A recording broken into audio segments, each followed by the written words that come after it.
Welcome back to Americana on Tour. I'm Dan Barth, and today we take a look at various forms of frontier entertainment like repertoire theater, medicine shows, ventriloquists, magicians, and jugglers, right after this commercial message.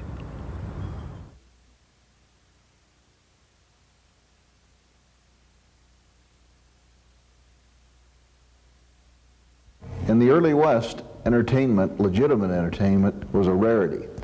About the only place you'd find it would be along the line of the Union Pacific as across the state of Wyoming.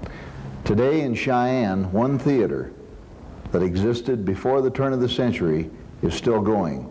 Now in its 34th season, recreating repertoire theater, the Atlas is one of the few remaining examples of frontier entertainment. And with us today, we have Dennis Madigan, who is the director of this season's repertoire company. Dennis, it's a pleasure to have you on the show. Could you give us a little background to the Atlas Theater and what you have here? The Atlas Theater was built in 1887, the original structure, which is the commercial portion of the front part of the building. It was converted in 1908 into the Atlas Theater proper. What they did was add the theater structure onto the commercial property. Prior to that, the lobby space had occupied a penny arcade and a confectionery shop. It was the third major structure built in Cheyenne as a theater. The Cheyenne Opera House, built in 1882, was a premier hall in the West, again the result of the touring capability along the Union Pacific Railroad. As the seasons progressed, things went very well until 1902 when the theater burned down. Short time after that, in 1905, another premier hall was built known as the Capitol Avenue Theater, just around the corner from the Atlas. It survived until 1915 when it suffered a fire. Later on it was renovated and survived well into the 80s as a movie house, much scaled down. So the Atlas Theater remains the oldest surviving theater from that era. And is still representative. It is on the historic registry and is still considered one of the premier period theaters in the Rocky Mountain West. Yeah.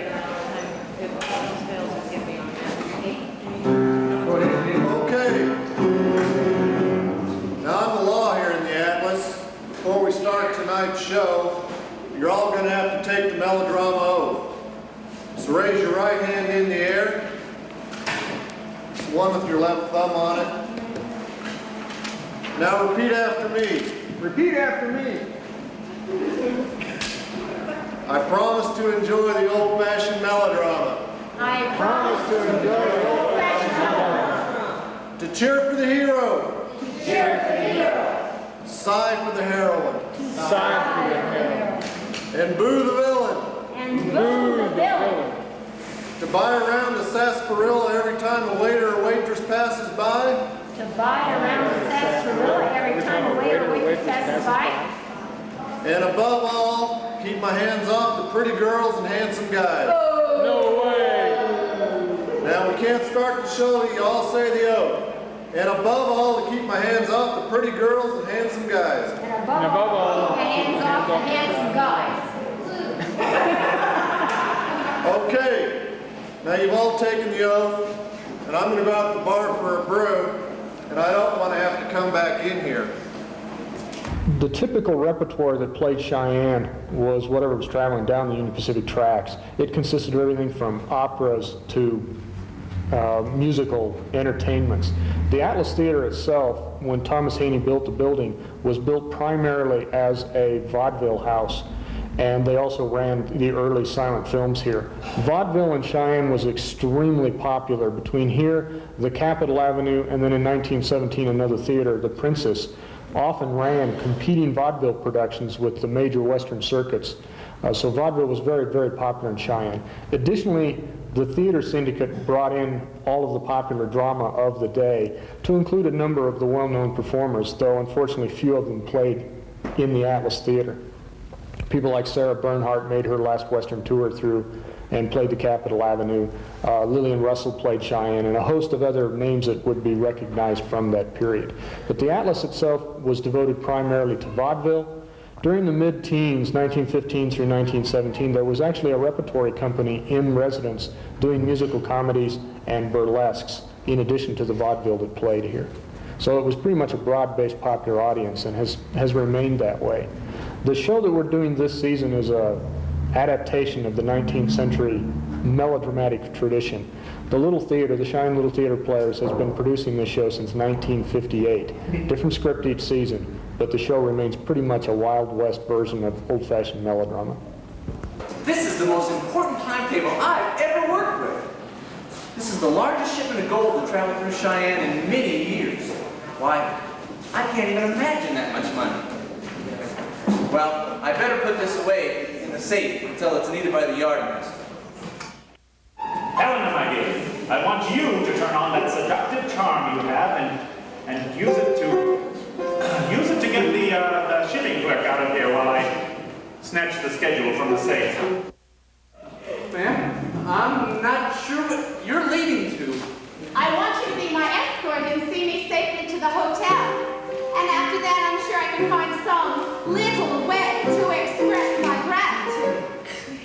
Ma'am, I can't leave the office, but I'll be more than happy to find someone to take you on up to the hotel. How could this man resist such an invitation? I better think of something else. This doesn't seem to be working.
Maintain that sort of a hectic production schedule, we normally use at least 2 complete companies.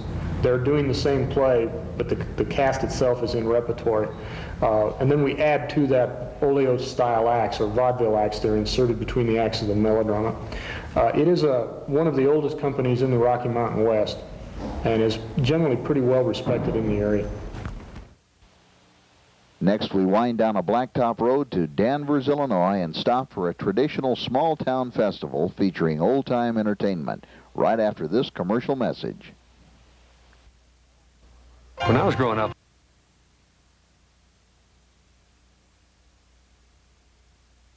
I began my old-time medicine show in 1973 out of tribute to entertainers of the past who were my personal friends and teachers.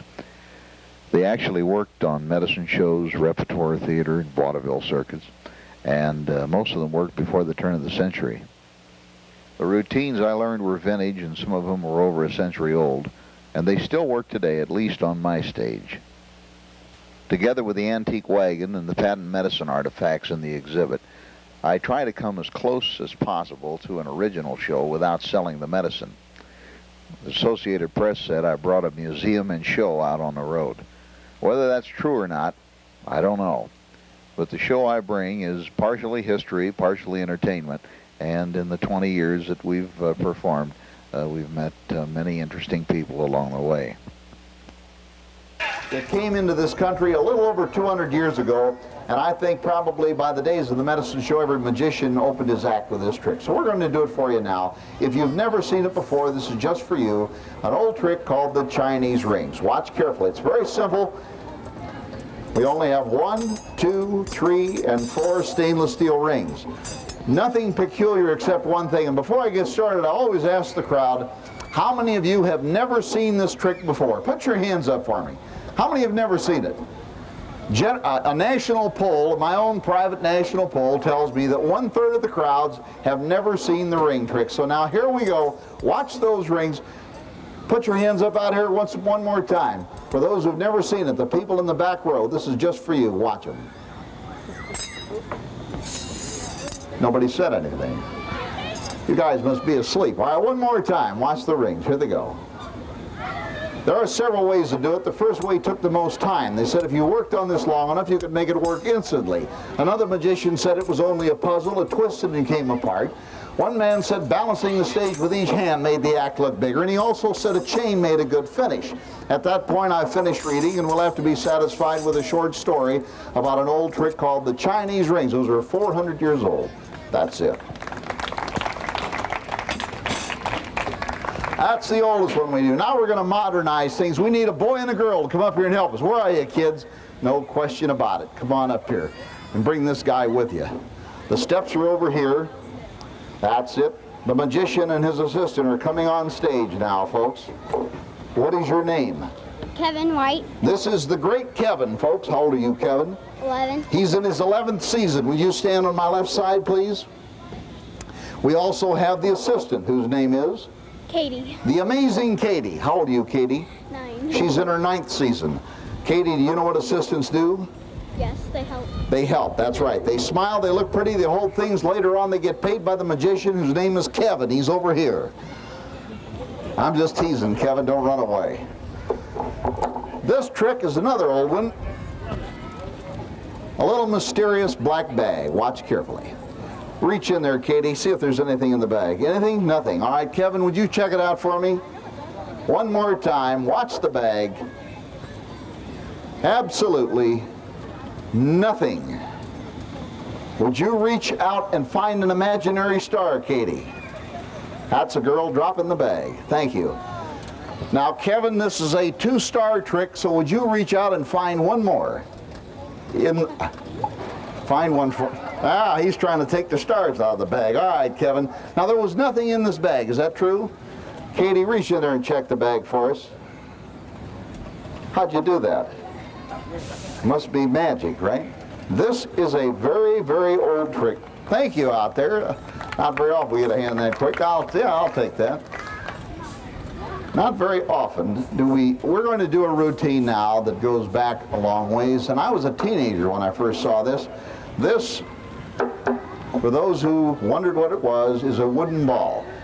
If you squeeze the wooden ball, it'll come back in your sleeve. Now, once in a while, if you squeeze it, it'll come back at the knee because it's such an easy place to get it. And for those who are watching, this is old sleight of hand. We're going to do a little routine. See if you can follow the ball.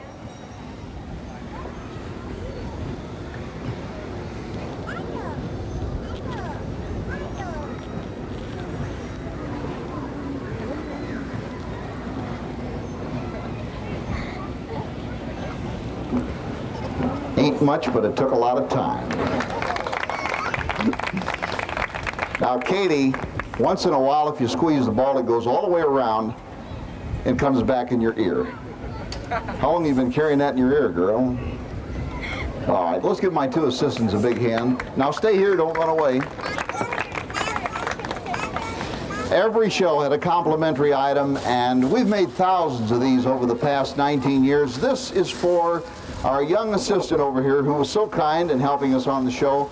4 torn pieces of tissue paper. Watch carefully. Today we're using a little fuchsia and black. And Katie, do you believe in magic? Say yes. Yes. Good. I'm glad to hear that. Watch the torn paper. Katie, tap my hand 3 times. Has anything happened? No. Here it goes. Watch. A century ago, these paper tears were very popular because the magician would generally make them himself. Today, they work the same way because as we open the torn papers, we find a sunbonnet as a souvenir of our show for this young lady. Let's give Katie a big hand. Okay, Katie. Thanks for coming up here. How you doing, Kevin?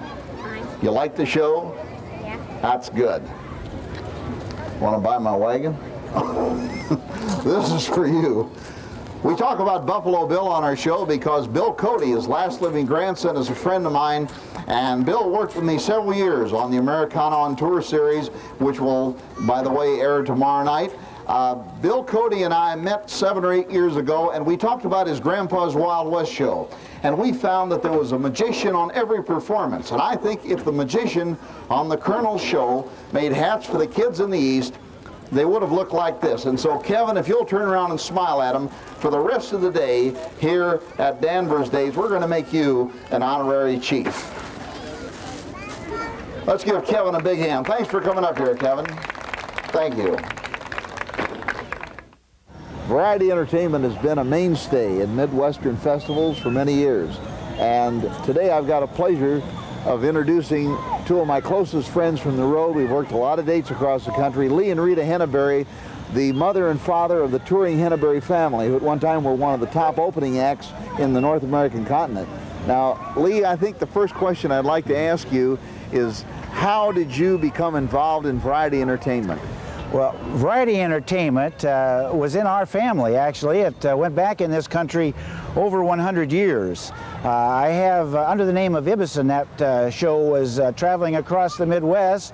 It traveled through Ohio, Indiana, Kentucky, part of Kentucky, and Illinois. I don't know whether it extended further than that or not, but that's how we actually came into the business, you might say. So our roots are fairly are fairly deep in the variety entertainment business within the United States.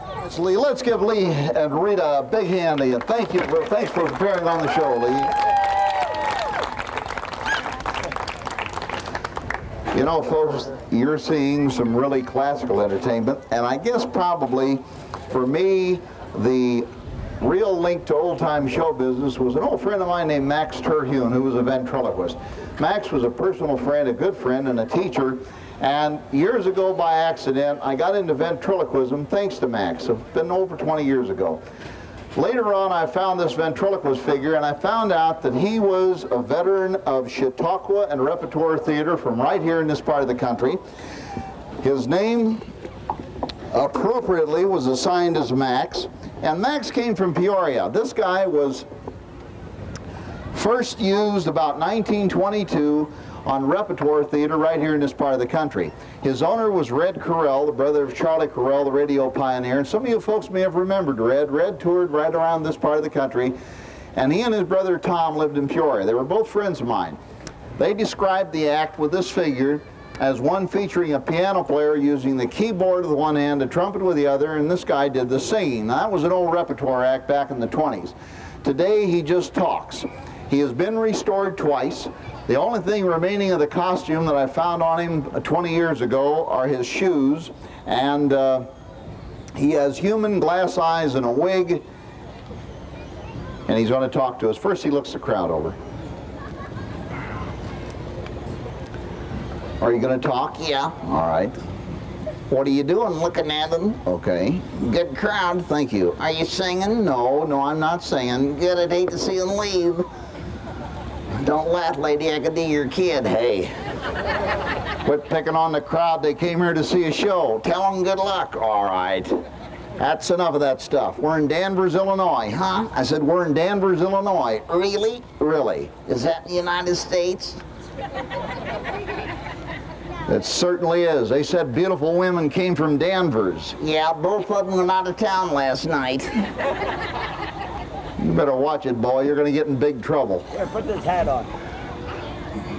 What's that, Danvers Days? Here. There you go. Well, Max, you look sharp now. Now you've got your Danvers Day hat on. Yeah, I wish it didn't. All right. Who is that Clyde? All right. What's he looking for? A light switch? All right. Cut it out. You're supposed to tell them how glad you are to be here. Hey, man, we're glad to be anywhere. I didn't have to do this. I could have had a big, clean job. Washing an elephant? No, I was a musician and I quit. Did the monkey die? Oh, all right. Did you ever go to school? Yeah. How'd you like school? Closed. No, I mean, what did you take? Everything wasn't nailed down. Did you have spelling? Yeah. Did you have the alphabet? Yeah. All right, and we're going to do a very old alphabet routine. And for any school children in our audience, I see quite a few of you out there. This is just for you. Go ahead and start, Max. A. Good. What comes after A? All of them. It's not all of them, it's B. Honey bee, letter B. What starts with B? Bottle of beer. What comes after B? C. What comes after C? D. What comes after D? E. What comes after E? I forgot. You're supposed to say F. That's right. We'll say it. What comes after F? G. What comes after G? Whiz. In the alphabet, there's no letter G whiz. I thought there was. No, there isn't. What direction does the Mississippi River flow? Downhill. If you had 2 peppers, 2 cabbages, and 2 tomatoes, what would you have? Tossed salad. You'd have 6 vegetables. What makes you so dumb? I'm a dummy. What's your excuse? Say goodbye, Max. Goodbye, Max. Is that enough? That's enough. That was Max. When you watch television today and there's a commercial every 15 minutes, you see what the medicine shows left behind. I guess you can honestly say they never disappeared. They just became modernized. Ladies and gentlemen, gather round, you're all welcome. Welcome to the biggest little show on earth, presented for your entertainment and your entertainment only. It's all free, it's all free. If you'll step up, I'll give you a brief analytical and biological resume of the remarkable merits and medicinal contents of Doc Barth's cure-alls. The ingredients of this rejuvenating and invigorating tonic is composed of a rare combination of roots, herbs, barks, berries, chemicals, minerals, and oils gathered from the far corners of the world. It's nature's miraculous cure for every disfiguration, fever, ailment, and chronic disorder known. We thank you for allowing us to introduce our series. And I sincerely hope you've enjoyed our program during the past 13 Sunday evenings as we brought our own style of Living History America to your TV screen.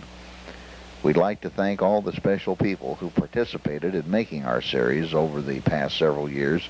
It was because of these dedicated folks and our good neighbor, our sponsor, State Farm Insurance, that the new original show became a reality. To say it was fun producing the series is an understatement. We were in the high country by horseback and jeep, and our friends we made along the way kept us both entertained and safe as we explored gold mines, military sites, museums, and even remote interior travel areas. The folks in Grand Encampment, Wyoming, rolled out the red carpet as we visited the remains of area ghost towns preserved in their excellent museum there. In the Midwest, we visited Living History Farms by horse and wagon, and our dear friends Art and Ermedine Dickey, as well as the entire staff of the farms, did a fantastic job of interpreting the past for the viewers. Our friend Dr. Kenneth Caldwell of the University of Northern Iowa gave us an introduction to a town doctor of the 1870s and described what his office and equipment was like. We've had our share of tragedy as our loyal friends and supporters Bill Cody of Cody, Wyoming, and Dr. Bill Murray, the founder of Living History Farms, both passed away during the production of the series. We dedicate the program to these gentlemen and shall always remember the good times and fun they shared with us. We look forward to returning to your homes in the next season, and as we continually seek new subjects and commercial sponsors, we ask that you take our phone number and address coming up on your screen and please write or call us with your personal comments.